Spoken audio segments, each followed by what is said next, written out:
menurut agama dan kepercayaan kita masing-masing. Berdoa dipersilakan.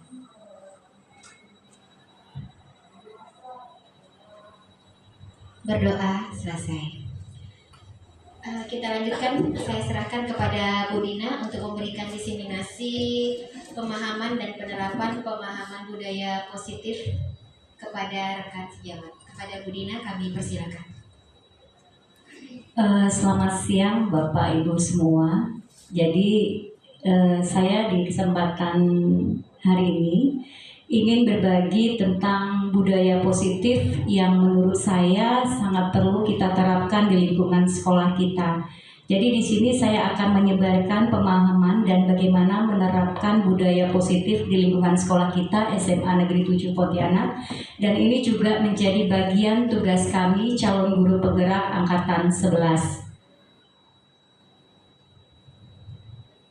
Jadi konsep inti budaya positif itu adalah yang pertama adanya perubahan paradigma belajar, kemudian disiplin positif, kemudian nilai-nilai kebajikan, kebutuhan dasar manusia, motivasi perilaku manusia, posisi kontrol guru, keyakinan kelas, dan segitiga restitusi.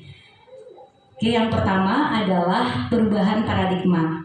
Jadi pembelajaran dengan paradigma baru itu merupakan pembelajaran yang dirancang berdasarkan prinsip pembelajaran berdiferensiasi, sehingga murid dapat belajar sesuai dengan kebutuhannya.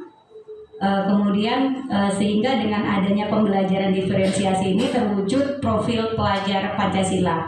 Jadi mungkin Bapak Ibu sudah sedikit tahu tentang apa itu pembelajaran berdiferensiasi. Yang kita tahu bahwa pembelajaran ini adalah satu pembelajaran yang berpihak pada murid. Jadi memberikan kebebasan kepada murid untuk menentukan gaya belajar sesuai dengan keinginan mereka.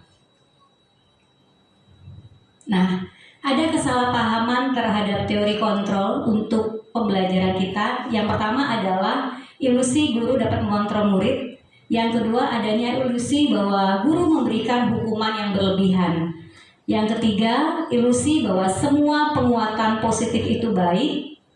Lalu ilusi kritik dan membuat rasa bersalah mampu menguatkan karakter. Ilusi bahwa orang dewasa dapat memaksa. Ilusi murid harus mengerjakan tugas sesuai dengan keinginan kita, keinginan guru. Jadi mungkin dari 6 poin ini secara tidak langsung maupun langsung kita alami ya Bapak Ibu. Kita mungkin kadang memaksa anak untuk mengerjakan sesuatu dengan kita sendiri yang menentukan deadline-nya. Kemudian kita terkesan kalau anak melakukan satu kesalahan, kita hanya bisa mengkritik tanpa memberikan solusi terhadap kesalahan yang sudah mereka buat. Itu ya. Yang kemudian perubahan paradigma stimulus respon ke pendekatan teori kontrol.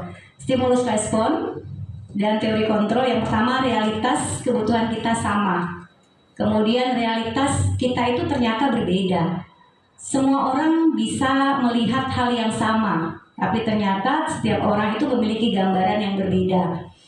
Kemudian kita mencoba mengubah orang agar berpandangan sama dengan kita. Ternyata kita berusaha memahami bahwa setiap orang itu tentu berbeda. Kemudian perilaku buruk dilihat sebagai suatu kesalahan.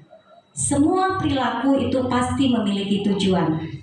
Orang lain bisa mengontrol saya, hanya Anda yang bisa mengontrol diri Anda. Saya bisa mengontrol orang lain, Anda tidak bisa mengontrol orang lain. Pemaksaan ada pada saat bujukan gagal. Kolaborasi dan konsensus menciptakan pilihan-pilihan baru. Model berpikir menang dan kalah, model berpikir menang-menang. Itu stimulus respon dan teori kontrol ya Bapak Ibu. Kemudian kita masuk ke disiplin positif. Nah, apa itu disiplin positif? Disiplin positif berasal dari kata disiplina yang artinya belajar. Disiplin mengacu pada disiplin diri yang berarti tanggung jawab terhadap apa yang sudah dilakukan berdasarkan nilai-nilai yang diyakini. Kemudian disiplin positif merupakan perilaku disiplin yang motivasinya berasal dari dalam diri siswa, bukan karena hukuman atau hadiah. Kemudian sebagai seorang pendidik kita pasti memiliki tujuan, yaitu menciptakan murid yang memiliki disiplin diri sehingga mereka dapat berperilaku sesuai dengan nilai-nilai kebajikan universal dan memiliki motivasi intrinsik dalam melakukan perubahan ke arah yang lebih baik. Jadi disiplin positif ini kalau menurut saya Bapak Ibu itu sangat perlu diterapkan di sekolah kita.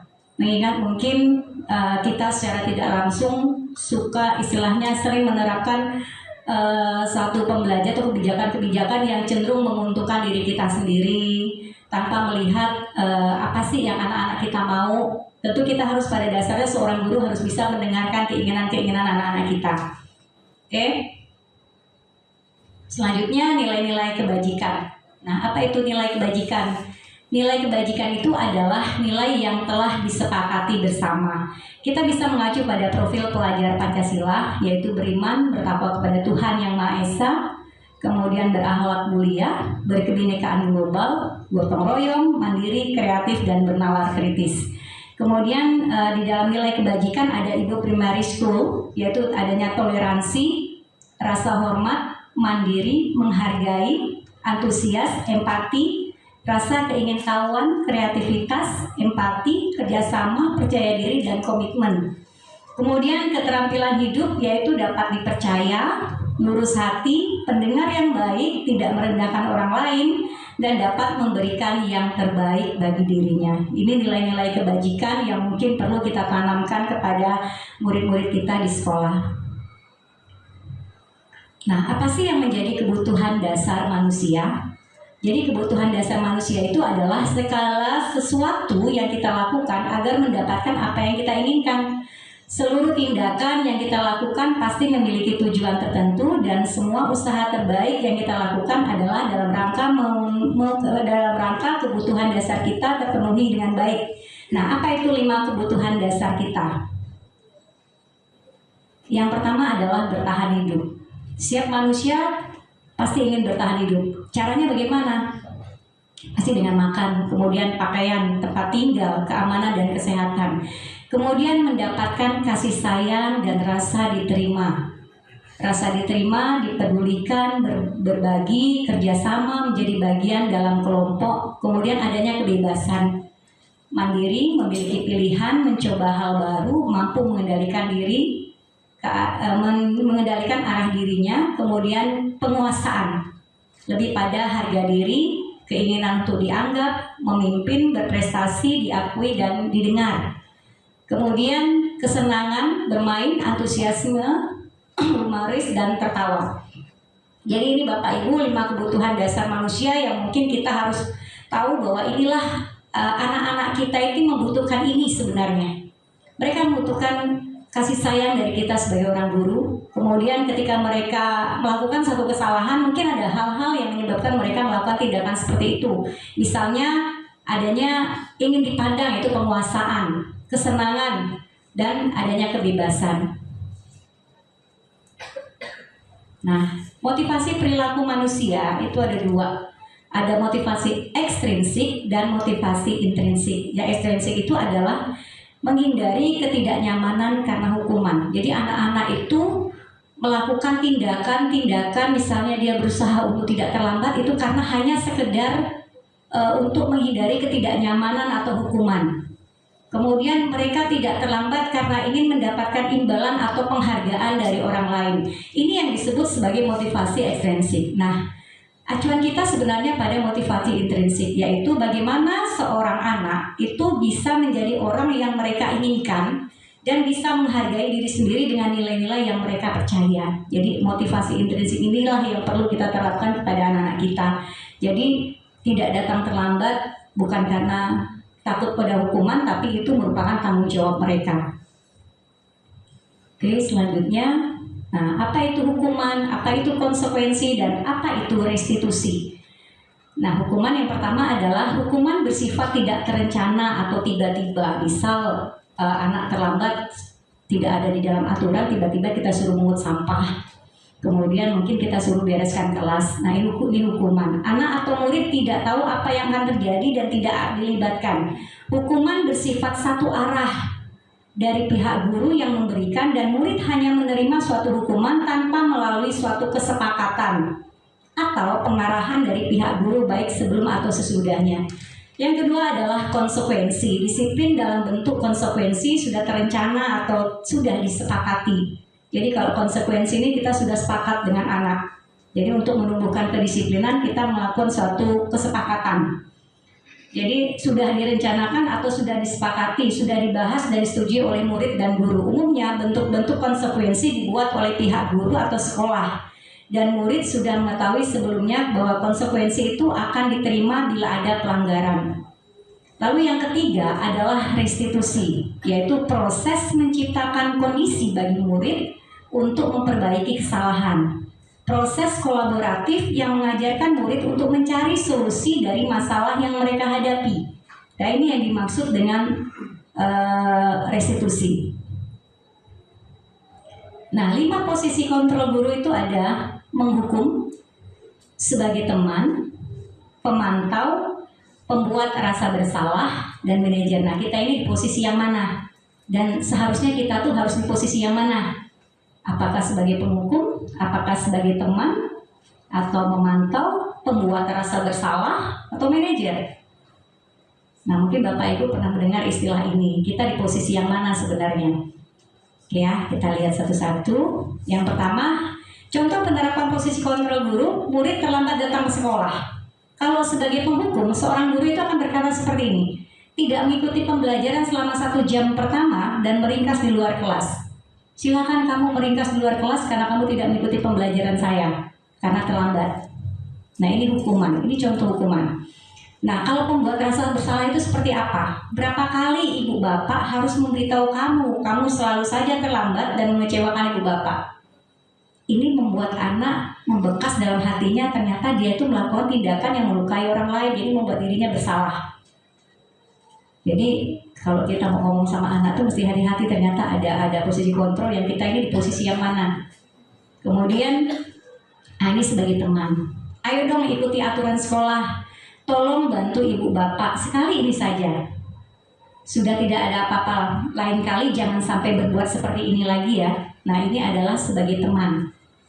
Kemudian yang keempat sebagai pemantau. Kamu sudah melanggar peraturan sekolah, kamu tahu konsekuensinya. Setelah upacara kamu ringkas pelajaran jam pertama dan jangan diulangi lagi. Ini contoh sebagai pemantau. Nah, kalau sebagai manajer itu seperti apa? Nah, dengan kasus yang sama, kalau sebagai manajer ini adalah, apakah kamu tahu kesalahanmu? Kira-kira bagaimana kamu memperbaiki kesalahanmu? Nah, menurut Bapak Ibu, apakah ini memberikan solusi? Iya ya, ini memberikan solusi kepada anak. Kita tidak menyalahkan anak, tapi berusaha untuk bagaimana anak itu belajar dari kesalahan dan mencari solusi dari kesalahannya. Kemudian kita masuk pada keyakinan kelas. Bapak Ibu mungkin ada yang sudah mempraktekkan, dan ini saya sudah lakukan di kelas, bahwa ketika kita pertama kali masuk ke kelas, kita tentunya membuat satu kesepakatan kepada anak. Keyakinan kelas. Mengapa harus keyakinan kelas? Mengapa bukan peraturan kelas? Mungkin Bapak Ibu bisa menjawab. Kenapa seharusnya kita itu membuat keyakinan kelas, bukan peraturan kelas? Jadi kalau keyakinan kelas itu adalah sesuatu yang sudah kita sepakati bersama. Kalau peraturan kelas mungkin sama peraturan kelas, tapi tentunya kalau peraturannya istilahnya kayaknya sepertinya ada konsekuensi bila kita melanggar. Itu kalau menurut saya Bapak Ibu ya. Oke. Nah, pembentukan keyakinan kelas ini saya melakukan di kelas 12E. Jadi pertama kali ketika saya masuk, anak-anak saya minta untuk membuat keyakinan kelas, dan mungkin ini bisa Bapak Ibu praktekkan di kelas, bahwa kita sama-sama punya keyakinan bahwa apa sih yang harus kita lakukan untuk untuk menerapkan budaya disiplin di kelas, untuk menciptakan kenyamanan dalam belajar di kelas, maka kita harus ada kesepakatan. Nah, kesepakatan itulah yang disebut dengan keyakinan kelas. Jadi pembentukan keyakinan kelas itu bersifat abstrak, yaitu berupa pernyataan universal. Kemudian yang ketiga dibuat dalam pernyataan positif, bukan pernyataan negatif. Misal, kalau pernyataan negatif itu tidak boleh berbicara ketika guru menjelaskan. Itu negatif ya Bapak Ibu ya. Nah, kita buat kalimat positifnya. Kira-kira apa? Tanpa ada kalimat tidaknya. Kira-kira apa Bapak Ibu? Hah? Berarti mendengarkan guru yang sedang menjelaskan. Jadi jangan mengeluarkan kata yang ada negatifnya. Kemudian sedikit saja agar mudah diingat. Jadi kalimat-kalimat keyakinan kelas itu tidak perlu panjang, simple, yang jelas anak langsung membekas di hati dan otak mereka. Sesuai dengan kondisi kelas dan sekolah sehingga mudah diterapkan. Yang keenam adalah semua warga sekolah atau kelas dilibatkan dalam membuat keyakinan kelas. Jadi semua warga kelas ketika kita berada di kelas diminta, kalau saya mereka pakai kertas, tempelkan ke papan tulis, kemudian dari situ kita merangkum mana poin-poin yang kita bisa satukan, kemudian kita pilah-pilah, setelah kita pilah baru kita simpulkan, dan kemudian itulah yang menjadi keyakinan kelas, di mana semua anak itu harus menyetujui itu, karena itu sudah menjadi kesepakatan bersama. Nah, ini kita masuk pada segitiga restitusi. Merupakan proses dialog yang dijalankan oleh guru agar dapat menghasilkan murid yang mandiri dan bertanggung jawab. Ini ketika kita menemukan kasus-kasus anak di sekolah kita yang mungkin tadi dari 5 poin posisi kontrol guru, mungkin kita, kalau saya jujur, saya terkesan itu lebih banyak menghukumnya Bapak Ibu. Dan setelah saya mengikuti CGP, mungkin saya sedikit banyak belajar bahwa guru itu jangan terkesan sifatnya suka memberikan hukuman atau membuat rasa bersalah kepada anak. Ternyata itu salah Bapak Ibu. Yang harus kita lakukan adalah bagaimana kita ini bisa sebagai seorang pendidik berfungsi sebagai seorang manajer dalam arti memberikan solusi kepada anak ketika mereka melakukan satu kesalahan, bukan menghukum, bukan kemudian menjudge mereka itu setiap apa yang mereka lakukan itu salah. Tentunya anak ketika melakukan itu dia punya alasan. Apa yang mereka lakukan itu mungkin ada hal-hal yang membuat mereka itu bisa melakukan hal tersebut. Misalnya mungkin terlambat, kita harus bertanya dulu alasan terlambatnya itu kamu kenapa nak? Bisa saja bannya bocor, atau dia kesiangannya kenapa nak? Bisa saja tadi malam tidurnya sampai subuh, baru tidur. Nah seperti itu. Jadi kita tanyakan dulu alasannya, nanti ada di slide berikutnya. Jadi segitiga restitusi adalah yang pertama adalah di sini menstabilkan identitas. Berdasarkan prinsip membuat kesalahan adalah bagian dari proses pembelajaran. Salah itu adalah proses pembelajaran untuk anak-anak kita. Nah, jadi kalimatnya seperti apa? Tidak ada manusia yang sempurna. Saya juga pernah melakukan kesalahan seperti itu. Nah, tidak ada manusia yang sempurna. Nah, Bapak Ibu juga pernah melakukan hal seperti itu. Nah, ini ibaratnya kan kita tidak lalu menjudge anak salah, tapi kita kasih dulu dia semangat. Kemudian berbuat salah itu wajar. Ibu bapak tidak mau mencari siapa yang salah, tapi ibu bapak ingin mencari solusi dari permasalahan ini. Lalu yang terakhir, tidak ada manusia yang sempurna. Itu yang mungkin lebih membesarkan hati anak, walaupun kita dalam hati jengkel dengan apapun yang dilakukan anak, terutama untuk kasus-kasus berat ya Bapak Ibu ya. Tapi inilah tanggung jawab kita sebagai guru. Ada hal yang harus kita lakukan, bagaimana anak itu bisa menjadi anak yang bertanggung jawab dan belajar dari kesalahan. Yang kedua adalah validasi tindakan yang salah. Berdasarkan prinsip setiap perilaku berupaya memenuhi suatu kebutuhan tertentu. Ini saya contohkan, kamu pasti punya alasan kenapa kamu melakukan hal itu. Yang kedua, padahal kamu bisa melakukan yang lebih buruk dari ini, nak. Nah, seperti itu. Yang ketiga, kamu patut bangga karena berhasil melindungi sesuatu yang kamu anggap penting. Lalu yang keempat, kamu mempertahankannya karena menganggap itu penting bagimu ya. Nah, seperti itu. Jadi ini adalah validasi tindakan yang salah. Kemudian yang ketiga adalah menanyakan keyakinan kepada anak. Ini proses yang ketiga di dalam segitiga restitusi tadi. Berdasarkan teori kontrol menyatakan bahwa kita pada dasarnya termotivasi secara intrinsik. Apa keyakinan kelas kita? Contohnya tanyakan kepada anak yang melakukan pelanggaran. Nah, kamu masih ingat nggak? Dulu ibu pernah membuat satu keyakinan kelas bersama teman-teman dan sudah kita sepakati. Nah, kira-kira keyakinan kelas apa yang sudah kamu langgar ketika kamu terlambat? Ini contoh ya Bapak Ibu ya. Kemudian yang kedua, nilai-nilai apa yang telah disepakati bersama? Yang ketiga, Seperti apa gambaran ideal kelas menurut kamu? Dan yang keempat, kamu ingin menjadi orang seperti apa? Nah ini yang dimaksud dengan menanyakan keyakinan dalam segitiga restitusi. Saya yakin kalau kita lebih legowo menanyakan anak-anak dalam segitiga restitusi seperti ini, saya yakin anak akan lebih plong Bapak Ibu, walaupun mereka melakukan satu kesalahan, tapi bisa mereka menemukan solusi apa yang harus mereka perbuat ketika mereka sudah melakukan kesalahan. Jadi kita tidak menjudge mereka, kita tidak memvonis mereka lalu memberikan hukuman atau membuat mereka memiliki rasa bersalah dengan kesalahan yang mereka lakukan. Karena wajar Bapak Ibu, anak ini kan dalam posisi yang mesti harus kita bimbing. Ini sudah menjadi tanggung jawab kita. Kemudian membuat keyakinan kelas. Nah ini contoh yang pernah saya lakukan di kelas 12.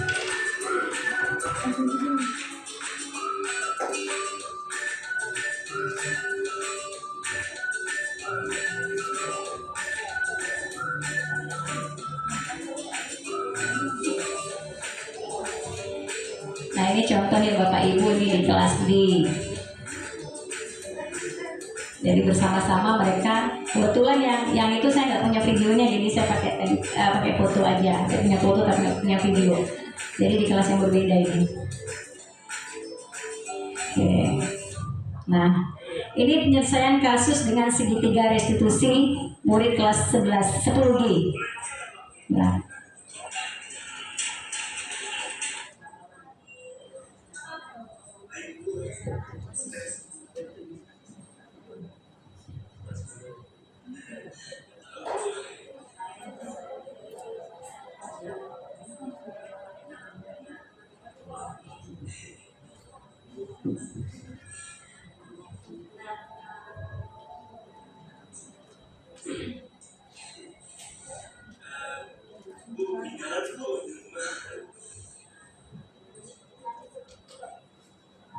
Nah, yang pertama menstabilkan identitas dulu.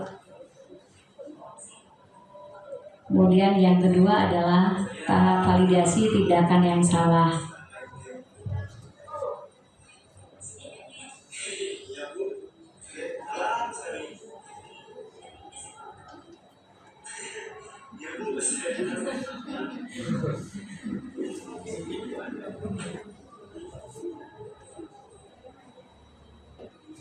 Kemudian yang ketiga menanyakan keyakinan kelas. Apa keyakinan kelas yang sudah kamu langgar Nabil ketika kamu tidak mengerjakan tugas saya?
Oke, Bapak Ibu, ini dua contoh. Yang pertama keyakinan kelas, yang kedua melakukan penyelesaian kasus anak dengan menggunakan segitiga restitusi, di mana di sini saya berusaha menerapkan sebagai posisi kontrol yang saya lakukan adalah sebagai seorang manajer.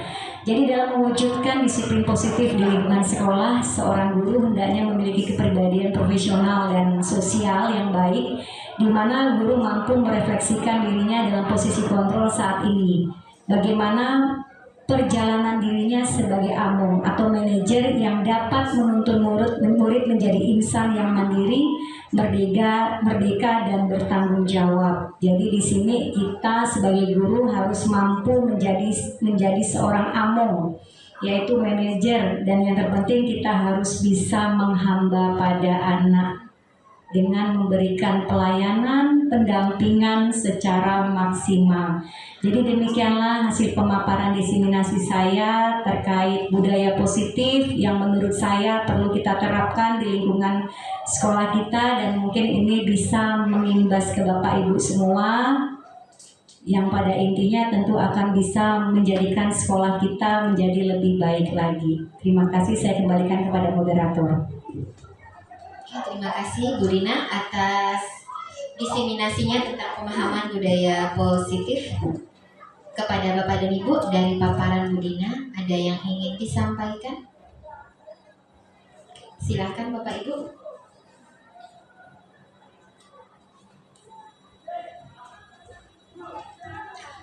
Berarti pemahaman dari Bu Dina tadi menyampaikan Bapak dan Ibu sudah paham, dan insya Allah semua yang tadi Bu Dina sampaikan budaya positif bisa Bapak dan Ibu lakukan untuk kemajuan sekolah kita bersama.